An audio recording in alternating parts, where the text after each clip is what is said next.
رحم الله من قرأ الفاتحة. الرحمن الرحيم مالك يوم الدين نعبد وإياك نستعين آمين.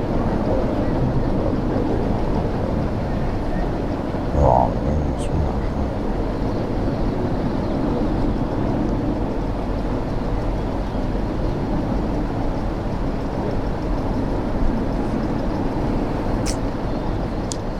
لا حول ولا قوة إلا بالله العلي العظيم. أعوذ بالله من الشيطان اللعين الرجيم. بسم الله الرحمن الرحيم. الحمد لله رب العالمين. الصلاة والسلام على سيدنا ونبينا وحبيب قلوبنا وطبيب نفوسنا وشفيع ذنوبنا جد الحسن والحسين بالقاسم محمد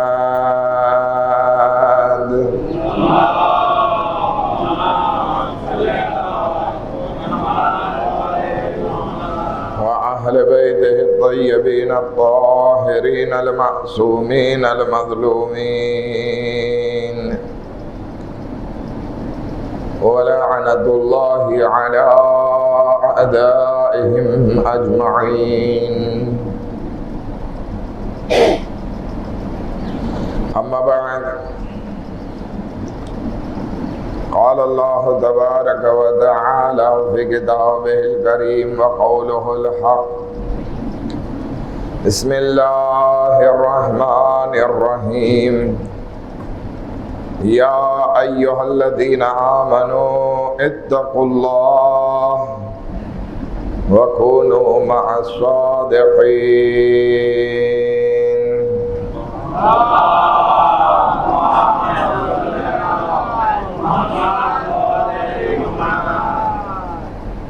આપણો વિષય ઇમામે હુસૈન અલૈહિસ્સલામની આઈડિયોલોજી બાબતે હતો અને મુસલસલ એના ઉપર આપણે વાત કરી રહ્યા છીએ કે ઇમામે હુસૈન અલૈહિસ્સલામના વિચારધારામાં સૌથી વધારે અલ્લાહનું મહત્વ હતું. અલ્લાહ સિવાય બીજી દરેક વસ્તુ ઇમામની નજરમાં નજીવી હતી. ઇમામ અલૈહિસ્સલામની આઈડિયોલોજીમાં ઇમામ હર હાલમાં શુક્રગુજાર રહેતા. જ્યાં સબ્રનો મકામ હતો ત્યાં પણ ઇમામ હુસૈન અલૈહિસ્સલામે શુક્ર અદા કર્યો. ત્રીજી આઈડિયોલોજી ઉપર આપણે વાત કરી કે ઇમામે હુસૈન અલૈહિસ્સલામની નજરમાં તકવાનું ખાસું મહત્વ હતું અને તકવાની ભલામણ ઇમામના કલામમાં ખૂબ જ વધારે નજરે તરી આવે છે.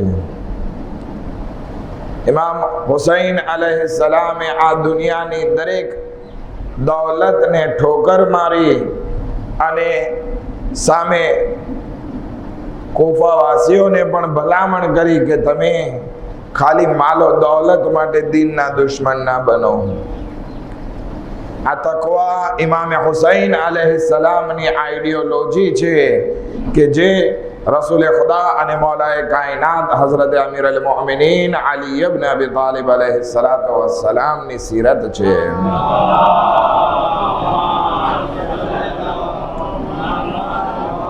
ત્યાર પછી ગઈકાલે એક આઈડિયોલોજીની આપણે વાત કરી કે જેમાં કરબલાના મેદાનમાં બે ટોળા સામસામે છે પણ બંનેની આઈડિયોલોજી અલગ અલગ છે. ઇમામ હુસૈન અલૈહિસ્સલામ અને એમના સાથીઓની આઈડિયોલોજી એ છે કે આ દુનિયા વસીલો અને માધ્યમ છે આખિરત કમાવવાનો. જ્યારે કે સામે ઉમરે સાદ અને એનું લશ્કર એ લોકોની આઈડિયોલોજી અને વિચારધારા એવી બની ચૂકી છે કે આખિરતની વ્યાધિ પછી કરશું, પહેલા તો આ દુનિયા કમાઈ લઈએ. અને દુનિયાને જ બધું સમજી લીધું. અમારે ત્યાં મહુવામાં એક શાયર આવેલા હતા. એ શાયર પોતાના મજાકિયા અંદાજમાં કહેતા હતા કે ઇસ્લામમાં જે પણ કંઈ છે ને એ બધું ઉધાર છે. શું છે? જે બધું છે ને એ ઉધાર છે. કોઈ વસ્તુ ખુદાવંદી આલમ રોકડી નથી આપતો. પછી એ ભાઈ મજાકમાં ને મજાકમાં કહેતા હતા, નમાઝ તમે અહીંયા પઢો, જન્નત તમને મોત પછી મળશે. તમે અહીંયા સદકો આપો, પછી તમને 10 ગણું મળશે. ડાયરેક્ટ તમને હાથો હાથ નહીં મળે. તમે ઝકાત અદા કરશો, ખુદાવંદી આલમ આખિરતમાં તમને સવાબ આપશે. તમે નમાઝે શબ પઢો, પછી એનો ફાયદો દેખાશે અને તમારી કબ્ર નૂરાની બનશે. તો જે પણ વસ્તુ છે એ શું છે? ઉધારમાં છે. પછી પૈસા આપશે, પછી એનું વળતર મળશે.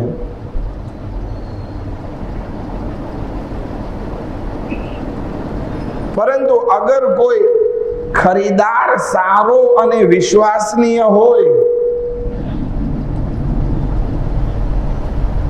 અગર આપણે દુકાન ઉપર કોઈ વસ્તુ વેચી રહ્યા હોય અને આપણો ગ્રાહક એવો છે કે જેનાથી વળતર કોઈ દિવસ ખોટમાં નથી જવાનો,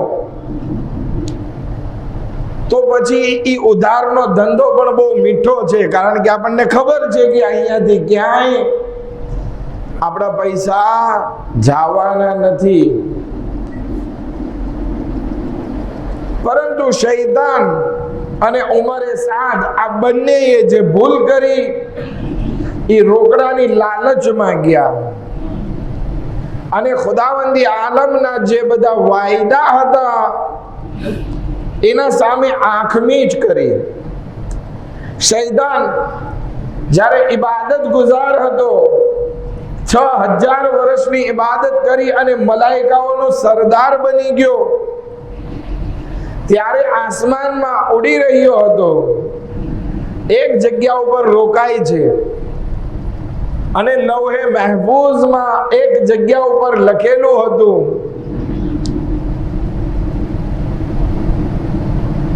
કે જે કોઈ ઇન્સાન આ દુનિયામાં એના અમલનો બદલો ચાહશે, અમે એને આપી દેશું.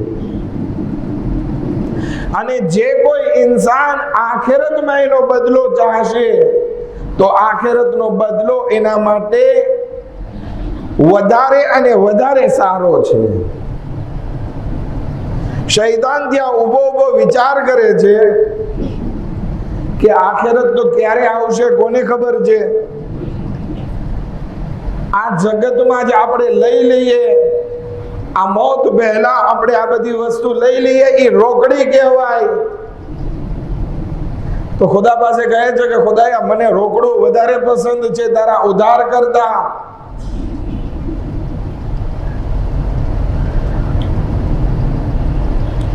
પછી ખુદાવંદી આલમ જે છે આદમનું પૂતળું બનાવે છે ને સજદો કરવાનો હુકમ આપે છે ને નથી કરતો, અને એને એના ઇબાદતનો બદલો આ દુનિયામાં મળી જાય છે કયામત સુધીની લાંબા જીવન થકી. હવે આવીએ ઉમરે સાદ પાસે. ઇમામ હુસૈન અલૈહિસ્સલામ અને ઉમરે સાદની બેઠક થાય છે આશુરા પહેલા, લગભગ 6-7 મુહર્રમ કે 4 મુહર્રમ આસપાસ. તમને બધાને ખબર હશે કે ઉમરે સાદ કોઈ ગૈર નહીં હતો. જનાબે મુખ્તાર થકફીનો બનેવી છે, એટલે કે થોડુંક અહેલે બેત થી નજદીક છે.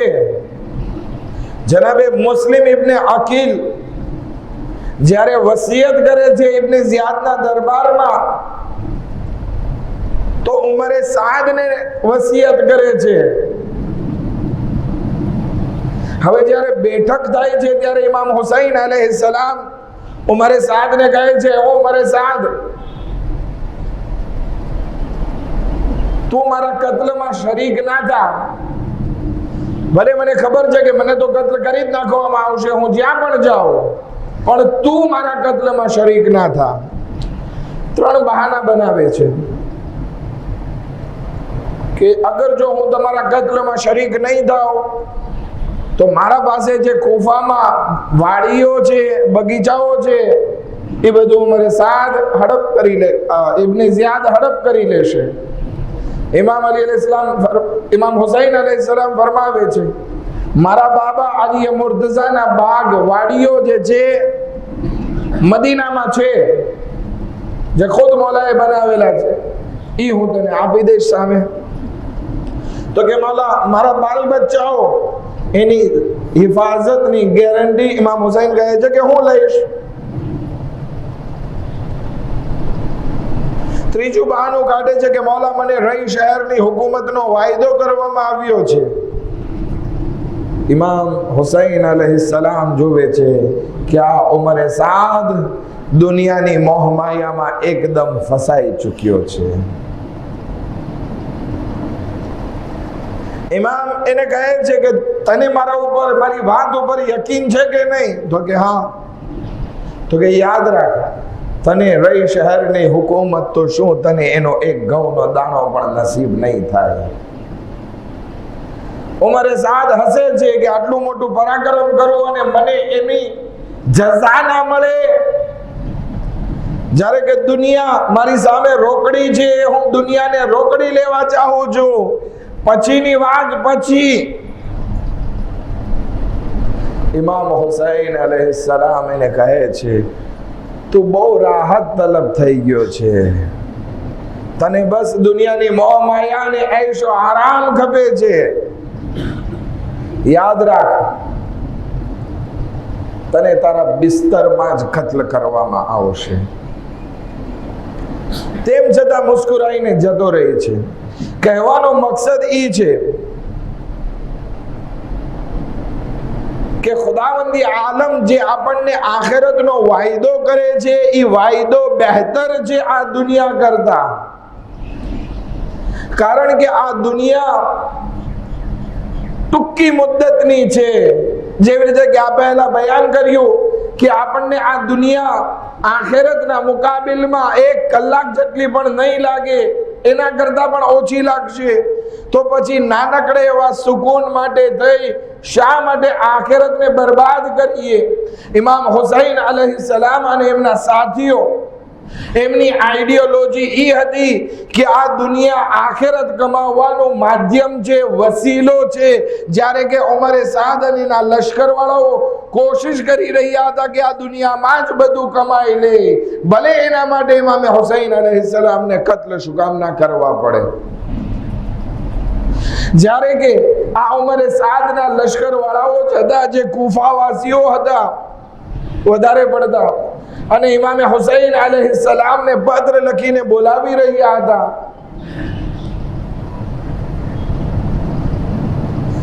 અને ઇમામ હુસૈન અલૈહિસ્સલામ એ બધાને યાદ અપાવે છે કે શું તમે જ પત્ર લખવાવાળા નહીં હતા? તો પછી શા માટે આ દુનિયાની મોહમાયામાં ફસાઈ ગયા છો? કોઈ જવાબ નથી આવતો.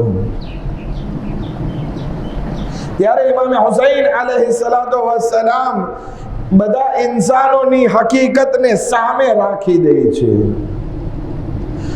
મેજોરિટી કયામત સુધી આવનારી નસ્લની હકીકત ઇમામ હુસૈન અલૈહિસ્સલામ કરબલાના મેદાનમાં આ રીતે ચિતરી નાખે છે. હવે એ હદીસ હમણાં બયાન કરું અને આપણે એક દુઆ કરીએ કે ખુદાવંદી આલમ આપણને ઇમામ હુસૈન અલૈહિસ્સલામના ફઝલો કરમથી, એમની બરકતથી આપણને આ હદીસના મિસ્દાક ના બનાવે. શું છે ઇમામ હુસૈન અલૈહિસ્સલામ ફરમાવે છે? લોકોની હકીકત બયાન કરીને રાખી દે છે. ઇન્નન નાસ અબીદુદ દુનિયા, લોકો જે છે એ દુનિયાના ગુલામ છે. વદ્દીનો લાઇગુન અલા અલસિનતિહિમ, અને દીન જે છે એની જબાન ઉપર ખાલી બડબડાહટ હોય છે. આપણે ઘણાને જોતા હોય ને, મોટી મોટી ધર્મની વાતો કરતા હોય, મોટી મોટી સલામ કરતા હોય, પણ ઘણા ખરા વધારે પડતા લોકો એવામાં દુનિયાના ગુલામ હોય છે.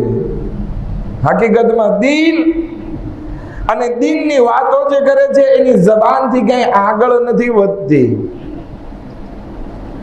પછી ઇમામ ફરમાવે છે, યહુદુનહુ મા દરરત મઆયિશુહુમ, આ લોકો દીનની વાતો કરે છે ક્યાર સુધી?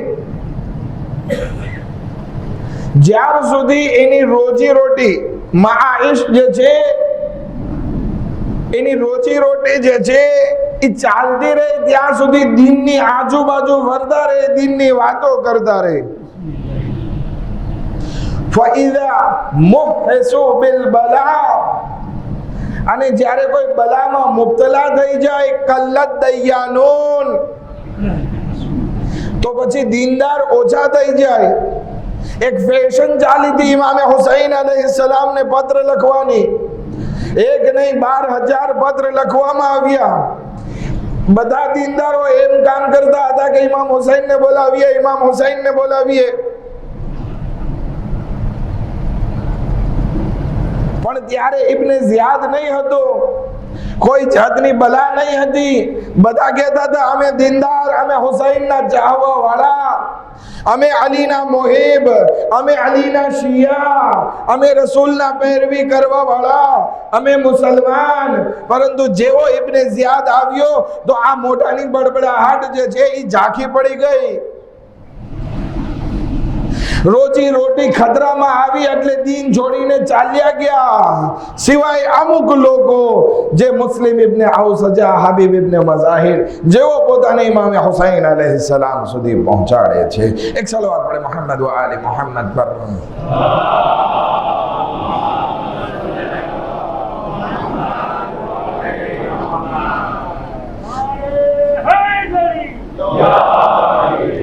હવે આપણા માટે જરૂરી છે કે આપણે હુસૈનના અઝાદાર છીએ, અલીના ચાહવા વાળા છીએ, તો બહુ ફખર ના કરતા રહીએ. કારણ કે ઇમ્તિહાન પછી આવશે, એક્ઝામ ખુદાની પછી આવશે. અત્યારે તો આપણી પાસે કઈ પ્રોબ્લેમ નથી, આપણે દીનદાર છીએ. પણ જ્યારે અલ્લાહનો ઇમ્તિહાન આવે, ઇબ્ને ઝિયાદ જેવી કોઈ બલા આપણા જીવનમાં આવી જાય, ત્યારે જોવાનું છે કે આપણે દુનિયા પરસ્ત થઈ જઈએ છીએ કે ના, ઇમામે હુસૈનના નકશે કદમ ઉપર બાકી રહી આપણે આખિરત માટે કામ કરતા નજર આવીએ છીએ. કારણ કે ખુદાવંદી આલમ કુરાન મજીદમાં ફરમાવે છે, અહાસિબન નાસ અન યુદ્રકુ અન યકુલુ આમન્ના વ હુમ લા યુફ્તનૂન. શું લોકોએ એમ ધારી લીધું છે કે એ લોકો કહી દેશે કે અમે ઈમાન લઈ આવ્યા, અમે અલીના ચાહવા વાળા, અમે મૌલા હુસૈનના ચાહવા વાળા, અમે હુસૈનનું માતમ કરવા વાળા, અમે હુસૈનના અઝાદાર, તો એ લોકોને મૂકી દેવામાં આવશે નહીં. બલકે એ લોકોનું ઇમ્તિહાન લેવામાં આવશે. હવે આપણે જ્યારે દીનદાર બનીએ, ઇમામ હુસૈનની અઝાદારી કરીએ, તો સાથે સાથે દુઆ પણ કરીએ કે ખુદાયા અમને વિલાયત અમીર અલ મોમિનીન અને હુસૈનની અઝાદારીમાં સાબિત કદમ રાખ. નહીતર આ પગ જે છે એ ગમે ત્યારે લડખડી પડી શકે એમ છે, ગમે ત્યારે આ પગ ડગમગી જાય એમ છે. કોઈ તકબ્બુર અને ઘમંડ ના કરે કે હું મોટો મોમિન, કાલ સવારે તારી શું હાલત થશે ખબર નથી. અત્યારે રાહત છે તો દીનદાર છે, કાલ સવારે અગર મુસીબત આવી અને ત્યારે દીનદાર બાકી રહ્યો તો વાત બરાબર છે. કારણ કે આ દુનિયા જેવી આપણે ધારીએ છીએ એવી નથી. બહુ લલચામણી છે, બહુ લલચામણી છે. હું તમને વાત કરું હઝરત ઈસા અલૈહિસ્સલામ ની. એક વખત રસ્તામાં જાતા હોય છે, એકલા હોય છે. સામે એક ડોસી ભાઈ મળે છે.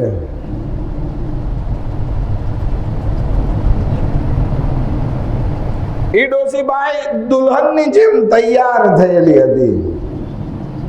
કેવી તૈયાર થયેલી હતી? સાંભળો છો ને? કેવી તૈયાર થઈ હતી? દુલ્હન જેવી. આપણે આપણી ગુજરાતીમાં ભાષામાં શું કહેશું એવીને? એક ડોસી બાયડી હોય 70-80 વર્ષની અને દુલ્હનની જેમ તૈયાર થયેલી હોય, મેકઅપ બેકઅપ કરીને, વાળ બનાવીને. મારી કરતા મારી મા બહેનોને વધારે ખબર હોય કે મેકઅપ કેવા હોય. ફેશિયલ કરાવ્યું છે ને વાળ બનાવ્યા છે ને બધું કર્યું છે. આપણે ગુજરાતીમાં એને શું કહેશું? બુઢી ઘોડી. સાદ હવે જાગી ગયા. એક સલવાત પડે મોહમ્મદ વાલે મોહમ્મદ પર.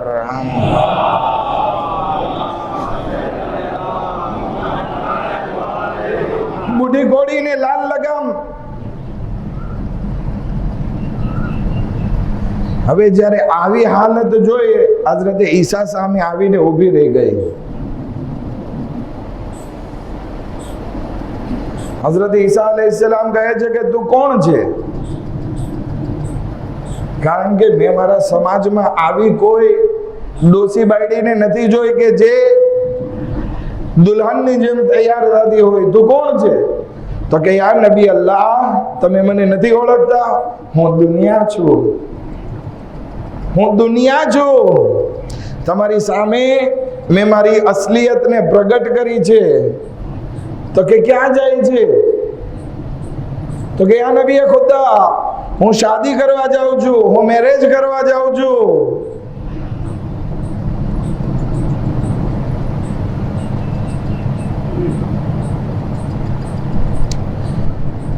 તો કે આ ઉંમરે તારા સાથે કોઈ શાદી કરવા તૈયાર છે? તો કે યા નબી ખુદા, એક મોટી લાઈન લાગેલી છે મારા સાથે શાદી કરવા માટે.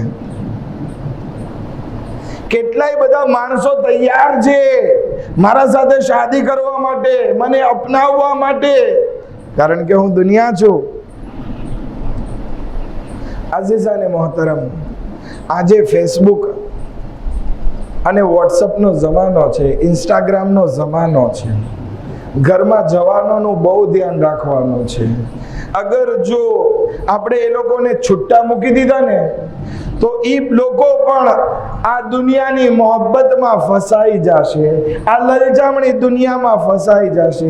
કેટલાય સમાજમાં એવું બની રહ્યું છે કે ફિલ્મ, સિરિયલ એ લોકોના મગજ ઉપર એવી અસરકારક બની જાય છે કે પછી હકીકતને નથી જોતા અને ફક્ત જાહેરી વસ્તુને જોઈ નાખે છે. અને આકર્ષણને, એટ્રેક્શનને એ લોકો પ્યાર અને મોહબ્બતનું નામ આપી દે છે અને કહે છે પહેલી આંખનો પ્રેમ થઈ ગયો. જ્યારે કે પહેલી આંખનો કાંઈ પ્રેમ હોતો નથી. આ જવાનોમાં એક જે સેક્સ્યુઆલિટી હોય છે એ જોશ મારે છે, ખ્વાહિશાત જોશ મારે છે અને કોઈ ગમવા લાગે છે અને એની તરફ આકર્ષિત થઈ જાય છે. જ્યારે કે શાદી જે છે એવું બંધન છે કે જેમાં ખાલી રૂપ નથી જોવામાં આવતું, બલકે એમાં અખલાક અને કિરદાર જોવામાં આવે છે, ઈમાન જોવામાં આવે છે. જે પણ લોકો જાહેરમાં આ રૂપને જોઈને શાદી કરવા માટે આગળ વધે છે, એના કારણે એ લોકો એના મા બાપ, એના સમાજનો વિરોધ કરી અને ઉપરવટ થઈને જાય છે.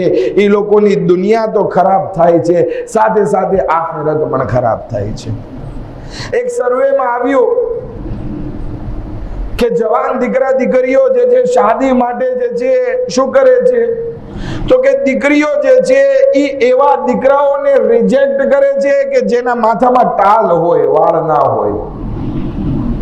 ઘણા જવાનિયા હોય ને કે જેને પ્રોબ્લેમ હોય, વાળ ખરી ગયા હોય, અમુક વખત વારસાગત હોય, તો કે એ ટાલ્યો છે એટલે હું એના સાથે શાદી નહીં કરું. ભલે ગમે એટલો મોમીન હોય, સારો હોય, પણ ટાલ છે એટલે હું શાદી નહીં કરું. અથવા જરાક જાડો હોય તો કે એવા પાડા માણસ સાથે મારે શાદી કરવી નથી. અથવા છોકરાઓ, આજના જવાનિયાઓ શાદી કરવા માટે 0 ફિંગરની છોકરી ગોતે છે, 0 ફિગરની છોકરી ગોતે છે.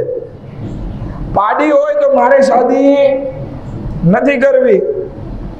પરંતુ એ જ દીકરો ને દીકરી શાદીના 5-10 વર્ષ પછી કોના સાથે રહેતા હોય તો કે એનો ધણી ટાલિયો થઈ ગયો હોય અને એની પત્ની જામી પડી હોય. એક સલવાત પડે મોહમ્મદ વાલે મોહમ્મદ પર.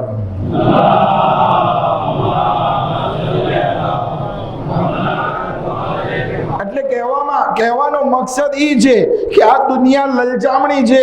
આ દુનિયા એવી લલચામણી છે કે જે આપણને ફિલ્મના જરિયાથી આપણી આઈડિયોલોજી બગાડી નાખે છે કે જો ફલાણો ખૂબસૂરત છે, ઈ તારા ઉપર મરી પડે છે, ઈ તારા પ્રત્યે રોજ ફૂલ લાવે છે, રોજ ગિફ્ટ લાવે છે, તને આઈફોન ગિફ્ટ આપે છે, તને હદીઓ આપે છે, ઈ તારો સારો ખ્યાલ રાખશે. હવે ઈ ભલે મોમિન નથી પણ હું મારું જીવન એના સાથે વિતાવું નહીં, એવું ના કરવામાં આવે, બલકે જોવામાં આવે કે આ બધી દુનિયા ખાતર હું મારી આખિરતને તો નથી બગાડી રહ્યો. કારણ કે ખુદાવંદી આલમ કુરાન મજીદમાં આ રીતે ઇરશાદ ફરમાવે છે, વલા તનકિહુલ મુશરિકાત હત્તા યુમિન, કોઈ મુશરિકા औरतों સાથે શાદી ના કરો એટલે સુધી કે ઈ મોમિના બની જાય. વલા અમતુમ મુમિનતુન ખૈરુમ મિન મુશરિકતિન વલૌ અઅજબતકુમ. અને હર હંમેશા યાદ રાખજો, મુશરિકા औरत કરતા મોમિના औरत સારી હોય છે, ભલે પછી મુશરિકા औरत તમને એકદમ રૂપાળી કેમ ના લાગતી હોય. આ મારો હુકમ નથી, કુરાન મજીદનો છે. હવે આ ફેસબુક અને વોટ્સઅપ અને ઇન્સ્ટાગ્રામ અને આ બધી સિરિયલ અને આ બધા ફિલ્મના ચક્કરમાં ફસાઈ જાય અને આપણી વિચારધારાને આપણે બદલી ના નાખીએ. ધોળી તો ગધેડી પણ હોય, પણ એ ધોળી ગધેડી નથી લેવાની, બલકે જોવાનું છે કે ઈમાન ક્યાં છે. ઈમાન હશે, અગર મોમિના હશે તો પછી ઈ ઇન્સાનની નસ્લ પણ હુસૈની નસ્લ બનશે. પરંતુ અગર આ રૂપના ચક્કરમાં, પૈસાના ચક્કરમાં રહી ગયા તો પોતે તો હુસૈનના અઝાદારની લિસ્ટમાંથી નીકળી જશે, એની નસ્લ પણ અઝાદાર નહીં બની શકે. એક સલવાત પડે મોહમ્મદ વાલે મોહમ્મદ પર.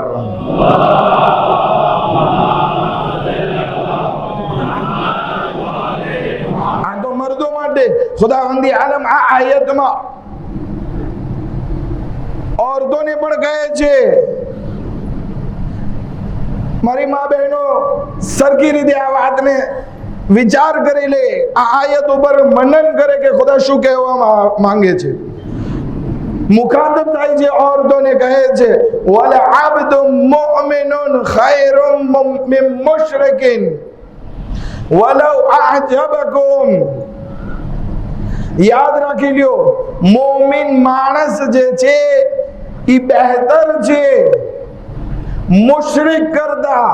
વલૌ અઅજબકુમ, ભલે ઈ તમને ગમે એટલો હેન્ડસમ કેમ ના લાગે, ભલે એનું ફિગર 6 પેક વાળું હોય, 6 પેક વાળું હોય, શું કહેવાય, બોડી બિલ્ડર હોય, 6 પેક હોય ને, ભલે એ 6 પેક વાળો લાગતો હોય, ભલે ગમે એટલો રાજકુમાર લાગતો હોય, પણ મુશરિક છે તો એ બહેતર નથી તમારા માટે. બહેતર ઈ છે કે જે મોમિન હોય. શા માટે? કારણ કે મોમિન औरतो અને મોમિન મર્દો, એના માટે ખુદાવંદી આલમ ફરમાવે છે કે ઈ લોકો જે છે તમને જન્નત તરફ દાવત નહીં આપે, જ્યારે કે મુશરિક औरतों અને મુશરિક મર્દો ઉલાઇકા યદઉના ઇલન નાર, આ લોકો તમને જહન્નમની આગ તરફ દાવત આપશે. વલ્લાહુ યદઉ ઇલલ જન્નહ, અને જ્યારે કોઈ મોમિન મર્દ અથવા મોમિન औरतों સાથે તમે શાદી કરશો તો એનાથી તમારા ચાન્સીસ વધી જશે કે તમને જન્નત તરફ દાવત આપવામાં આવે. વલ મગફિરા, તમારા ગુનાહો માફ થઈ જાય. યુબય્યિનુ આયાતિહી લિન્નાસ, અને ખુદાવંદી આલમ પોતાની નિશાનીઓને આવી રીતે બયાન કરે છે. લઅલ્લહુમ યતધક્કરૂન, અગર જો એની મગજ શક્તિ ઉપર પડદા નથી પડેલા તો વિચાર કરશે તો એને સમજમાં આવી જશે કે ખુદાવંદી આલમ કઈ વસ્તુ તરફ તમને લઈ જવા માંગે છે. આ દુનિયા લલચામણી છે, હંમેશ માટેની નથી. આ માધ્યમ છે કે જેનાથી આખિરત સુધી પહોંચવાનું છે. આખિરત સુધી પહોંચવાનું છે તો જરૂરી છે શાદી મોમિન મર્દ સાથે હોવી જોઈએ, શાદી મોમિના औरत સાથે હોવી જોઈએ. એના સિવાય રૂપ રંગ અને એ બધી વસ્તુ નથી જોવાની, બલકે કિરદાર જોવાનો છે. એમાં આલિયો ફાતિમા જેવા કિરદાર મોજૂદ છે કે નહીં, એ આપણને જન્નત સુધી લઈ જાય એમ છે કે નહીં. એક સલવાત પડે મોહમ્મદ વ આલે મોહમ્મદ પર.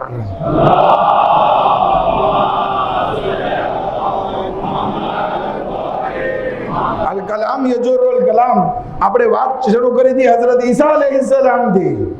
દુલ્હનની વાત આવી ગઈ, કહેતો ગયો, જો કે મૌઝૂથી રિલેટેડ હતું.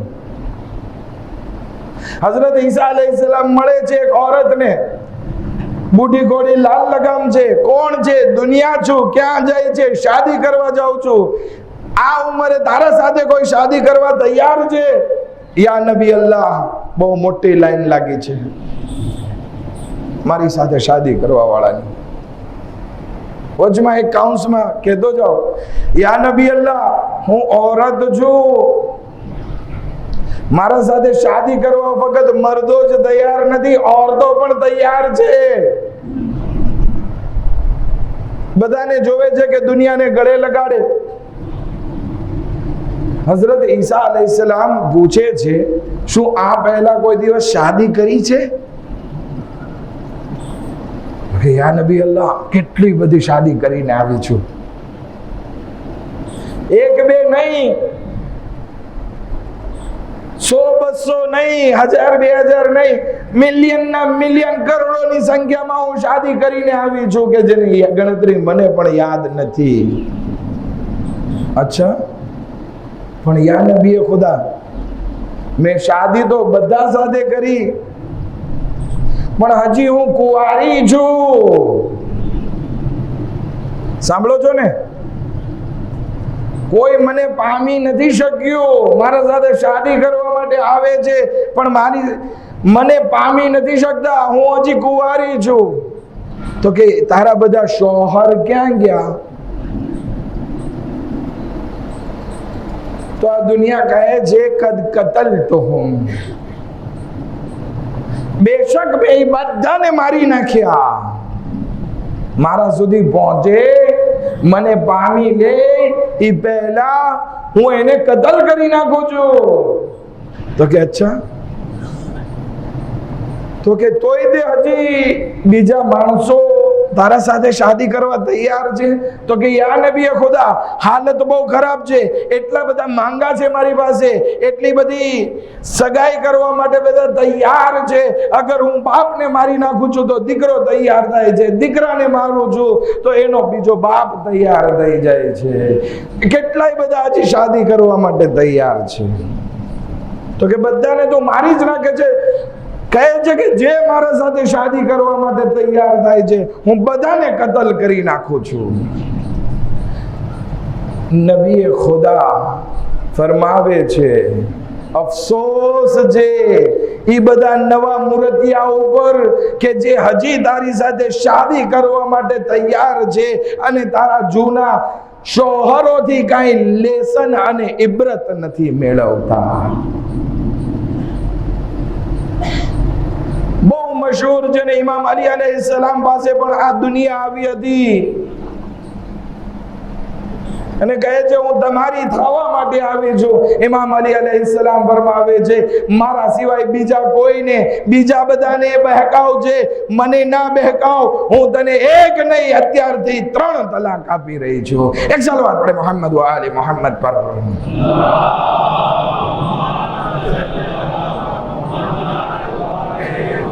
एक और दुरूद पढ़े मोहम्मद व आले मोहम्मद पर.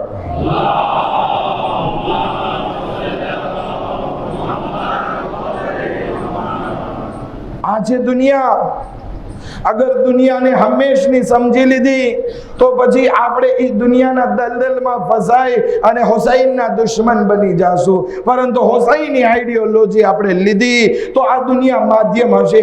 આ દુનિયા થકી આપણે શુહદા અને સિદ્દીકીનના મંઝિલ સુધી પહોંચી શકશું, સાલિહીન સુધી પહોંચી શકશું, અલ્લાહની નજદીકી હાસિલ કરી શકશું. જ્યારે કે આ દુનિયા લલચામણી બહુ છે પણ એની હકીકત કંઈક જુદી છે. મૌલાએ મુત્તકિયાત હઝરત અમીર અલ મોમિનીન અલી ઇબ્ન અબી તાલિબ અલૈહિસ્સલામ ફરમાવે છે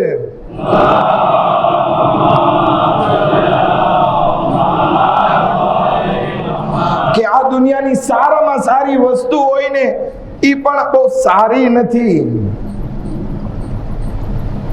જેમ કે આ દુનિયાની અગર સારામાં સારી ખોરાક કોઈને ગણવામાં આવે ને તો એ હની છે, મધ છે. પણ મધની હકીકતને જોવામાં આવે ને તો માખીની ઉલટી સિવાય બીજું કાંઈ નથી. સારામાં સારું પીણું અગર કંઈ જોવામાં આવે તો એને પાણી કહેવામાં આવે છે. પણ પાણીની હકીકત એ છે કે જેની કોઈ ફઝીલત નથી, જેનો કોઈ સ્વાદ નથી, જેનો કોઈ રંગ નથી. અને નેક અને ખરાબ બધા માણસો એને પીને પોતાની પ્યાસ બુજાવે છે. પાણી પીવામાં કોઈ ફઝીલત બાકી નથી રહી. સારામાં સારા કપડા, રેશમના કપડા, જે એક ઈળથી એનો તાર કાઢવામાં આવે છે, ઈળમાંથી બનાવવામાં આવે છે.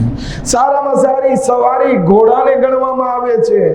પણ એને પણ જોવામાં આવે તો એના ઉપર કેટલાય માણસોને કતલ કરી નાખવામાં આવ્યા.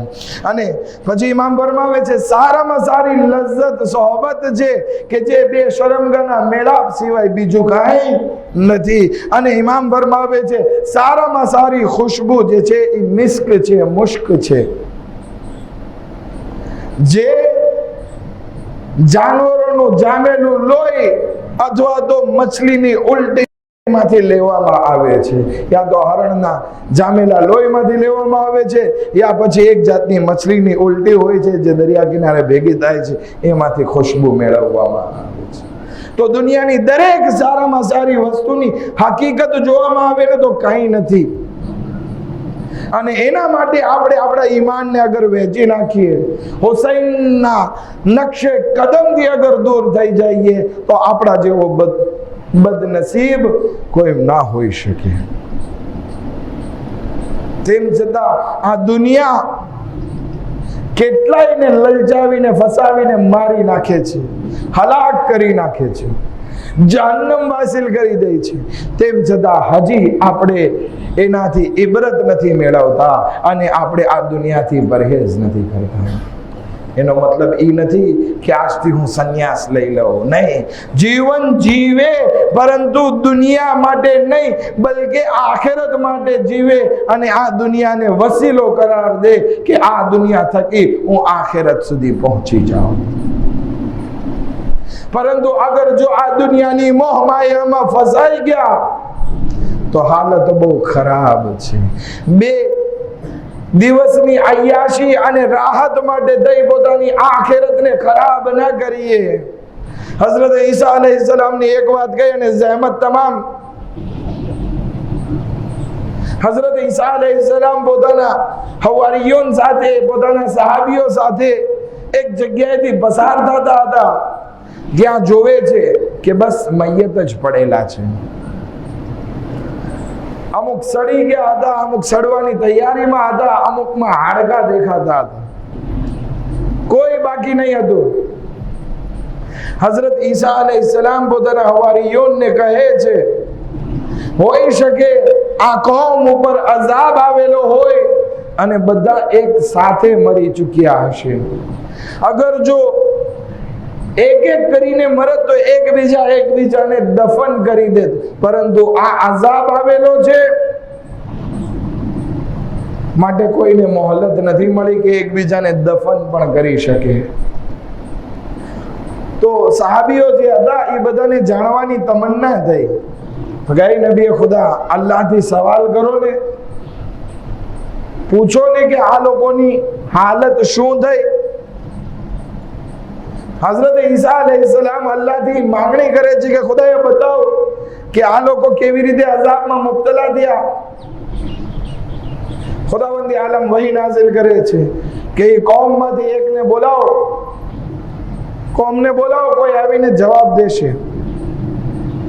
હઝરત ઈસા અલૈહિસ્સલામ એ બધા મૈયત તરફ મુખાતબ થાય છે અને કહે છે કોઈ તમારામાંથી જે મારી વાતનો જવાબ આપે. એક મૈયત ઊભું થાય છે, નબી ખુદાની પાસે આવે છે અને કહે છે યા નબી ખુદા સલામુન અલૈકુમ. નબી ખુદા જવાબ આપે છે અને કહે છે કે શું થયું? તો કે અલ્લાહનો અઝાબ આવ્યો અને અમે બધા હલાક થઈ ગયા. શા માટે અઝાબ આવ્યો? તો કે અમે દુનિયાની મોહમાયા રાખવા વાળા હતા, દુનિયાની મોહબ્બત રાખવા વાળા હતા. તો કે તમારી દુનિયાથી મોહબ્બત કેવી હતી? તો કે અમારી મોહબ્બત દુનિયા પ્રત્યે એવી હતી જેવી એક નાના એવા બાળકને એની માં પ્રત્યે મોહબ્બત હોય છે. અગર દુનિયા અમારાથી મોઢું ફેરવતી તો અમે એના વગર તડપવા લાગતા, અમે એના વગર રડવા લાગતા, કગળવા લાગતા. એવી અમારી મોહબ્બત હતી આ દુનિયા પ્રત્યે.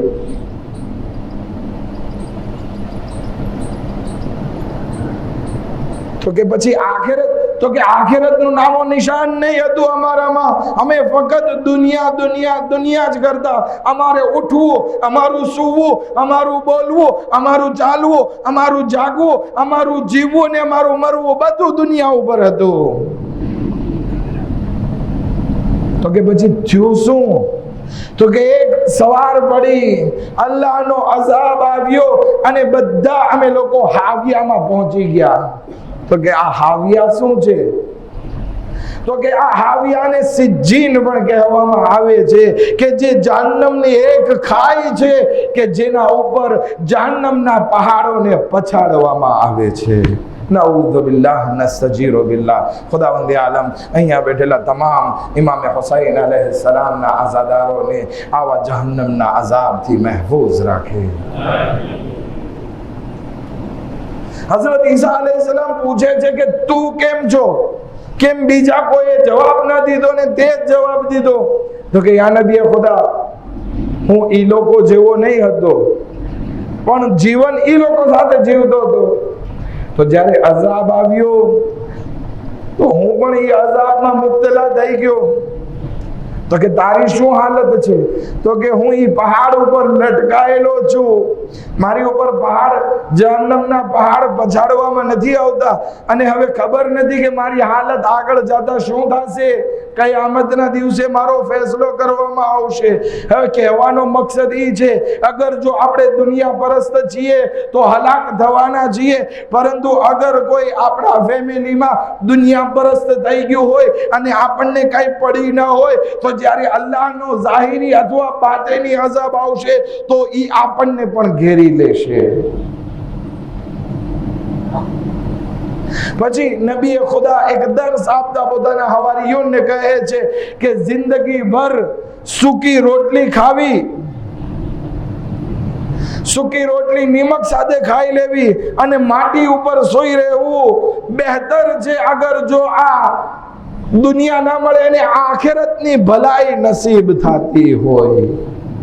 આ દુનિયાની મુસીબત થોડીક જે સહન કરી લઈએ, પરંતુ એના થકી આપણને આખિરતનો ફાયદો નસીબ થશે. કહેવાનો મકસદ એક બે આઈડિયોલોજી બયાન કરવાનો હતો. ગઈકાલથી મારી મજલિસમાં આ જ વાત કહેવા જાઉં છું કે બે આઈડિયોલોજી કરબલાના મેદાનમાં હતી. એક દુનિયા માટે કામ કરતા હતા અને એક આખિરત કમાવવા માટે કામ કરતા હતા. હવે આપણે અગર જો હુસૈની છીએ તો જરૂરત એ વાતની છે કે આ દુનિયા વસીલો બનાવીએ, મુશ્કેલાત ઉપર સબ્ર કરીએ, અલ્લાહનો શુક્ર કરીએ, ઇમામ હુસૈનના નકશે કદમ ઉપર ચાલીએ અને આપણે પણ કામયાબ થઈએ. અને કેવા કામયાબ થાશું? ફાફૂઝ ફૌઝન અઝીમા, મહાન કામયાબી જે શોહદાએ કરબલાને નસીબ થઈ એ આ હુસૈનના આઝાદારોને નસીબ થઈ શકે છે. પણ શરત એ છે કે આ દુનિયા વસીલો હોવો જોઈએ, મકસદ ના હોવો જોઈએ. કરબલાનો અગર જો રૂખ કરીએ તો નવજવાન દીકરાઓમાં પણ કેવો જજ્બો હતો કે જેઓએ આ દુનિયાને આખિરત કમાવવાનો વસીલો બનાવી દીધો.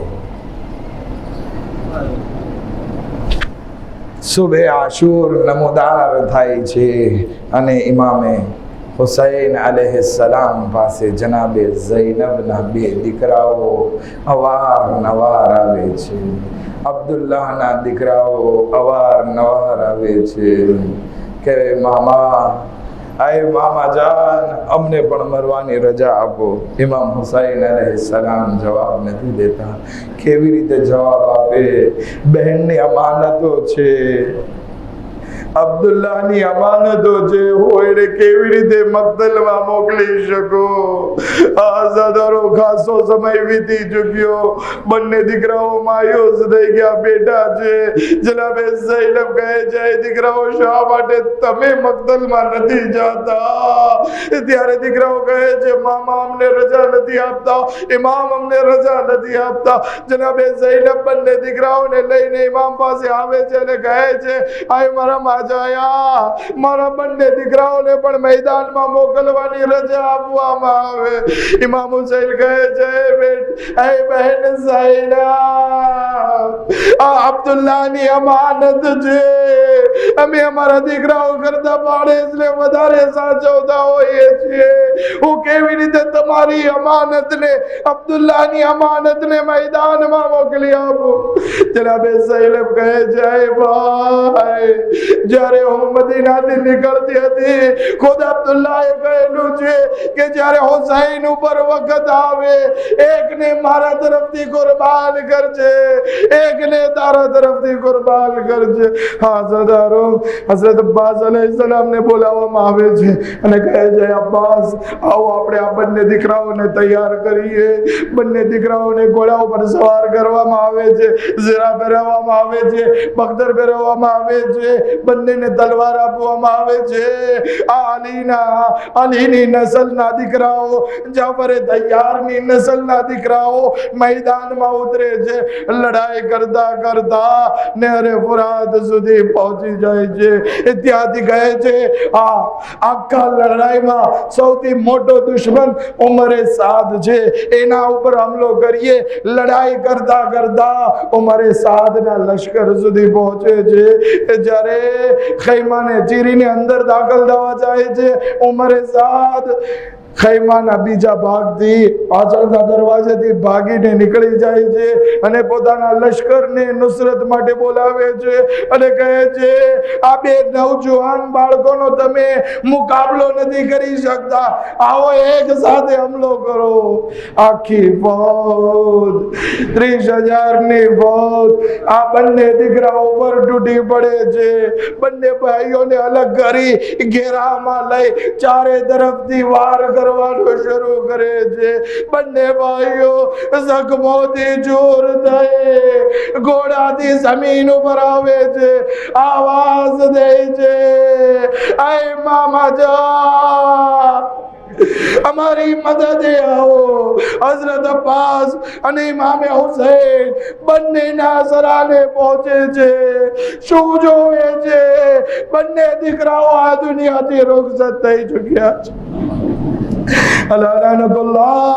ખુદા તમને કોઈ ગમમાં ના રૂલાવે. હા ઝાદારો, ઇમામે હુસૈન અલૈહિસ્સલામ અને હઝરત અબ્બાસ અલૈહિસ્સલામ બંને ભાઈઓના એક એક જનાઝાને ઉઠાવી અને ખૈમામાં લાવે છે. જનાબે ઝૈનબને ઝોપે છે. જનાબે ઝૈનબ શુક્રનો સજદો કરે છે. હે ખુદાયા, તારો શુક્ર અમારી બે કુરબાની છે.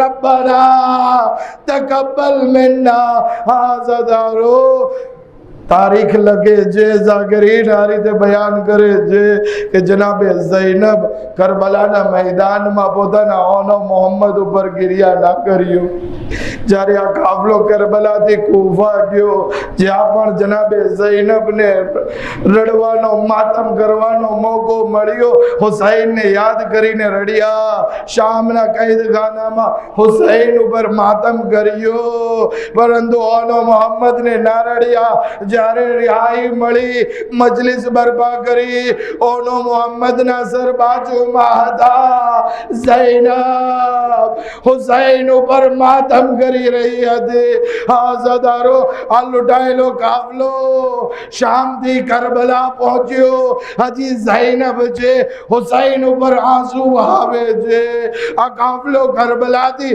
مدینہ پہنچیو مدینہ پہنچی انے روزہ رسول پر پہنچے جے آواز دے جے السلام علیکہ یا جدہ اے مرا جد رسول اللہ تمہارا اوپر مرا سلام تھا زینب تمہارا دین نے بچاوی نے لاوے پر حسین نے کھوئی نے آوے میں مارو کام پورو کریو میں مارو وعدہ پورو کریو اوے جارے گھرے جائے جے جارے زینب بودانو مشن پورو کری گھرے پاچا ورے جے عبداللہ پڑوڑ کی ندی شکتا ایٹلی مصیبتوں پڑی وار سوید دائی گیا کمر چکی گئی گرما داخل دائی جے بچاؤ نی نشانیوں سامے آوے مسلح دے کھانا امامہ دے کھانا بستر دے کھانا آواز دے جے اے اولو محمد منے معاف کر جو وہ تمہارا اوپر گریا نہ کری شکی کارن کے حسین اوپر گریا کر دیا دے رباب نے سنبھال دیا دے فروان قاسم نو دلاسو آپ دیا دے اللہ لعنت اللہ علی القوم الظالمین سيعلم الذين ظلموا أي منقلب ينقلبون ماتم حسين يا حسين يا حسين هاي ثانية زهرا هاي ثانية زهرا هاي ثانية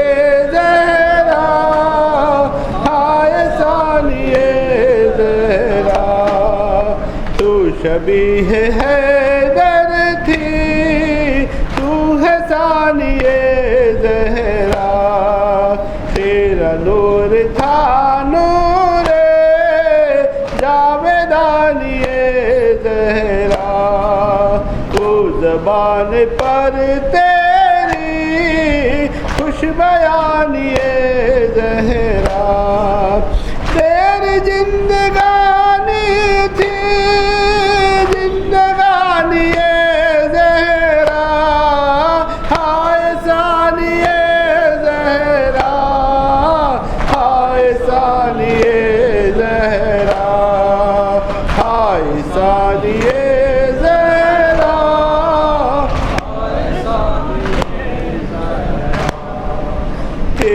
گود کے پالے رن میں کام آئے ہیں رہ کے 3 دن پیاسے خون میں نہائے ہیں صبر و ضبط کے تو نے راستے بنائے ہیں کتنے زخم کھائے اٹھائے ہیں ہائے ثانیہ زہرا ہائے ثانیہ زہرا ہائے ثانیہ زہرا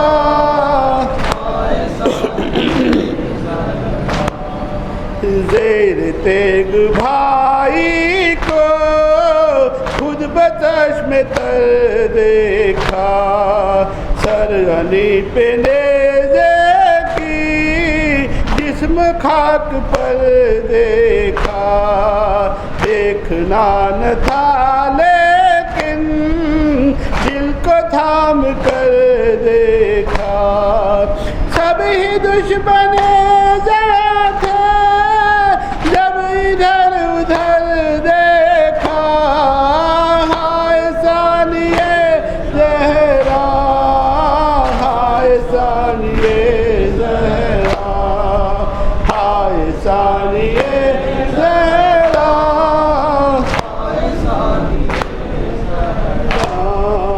موت کی وہ بے چینی تیری روح بسمل میں، پھر نظر نہیں آیا کوئی ایسی مشکل میں، چھوڑنے پڑے لاشیں کربلا کی منزل میں، دفن کی تمنا بھی دفن ہو گئی دل میں، ہائے ثانیہ زہرا، ہائے ثانیہ زہرا، ہائے ثانیہ زہرا، ہائے ثانیہ زہرا، تجھ پہ شام والوں نے کس قدر ستم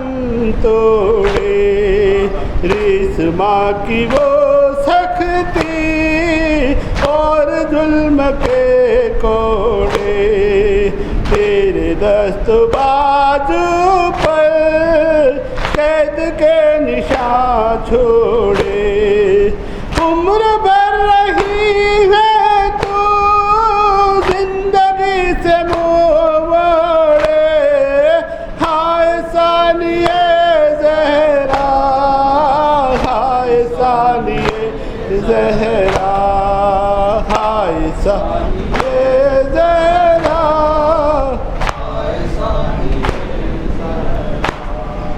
تیرے غم نے پیدا کی غم کی ایک نئی دنیا، صبر و شکر کا عالم، اشک و آہ کی دنیا، ظلم و زور پر اپنے کانپ کانپ اٹھی دنیا، دیکھ کر تیرے آنسو خود ہی رو پڑی دنیا،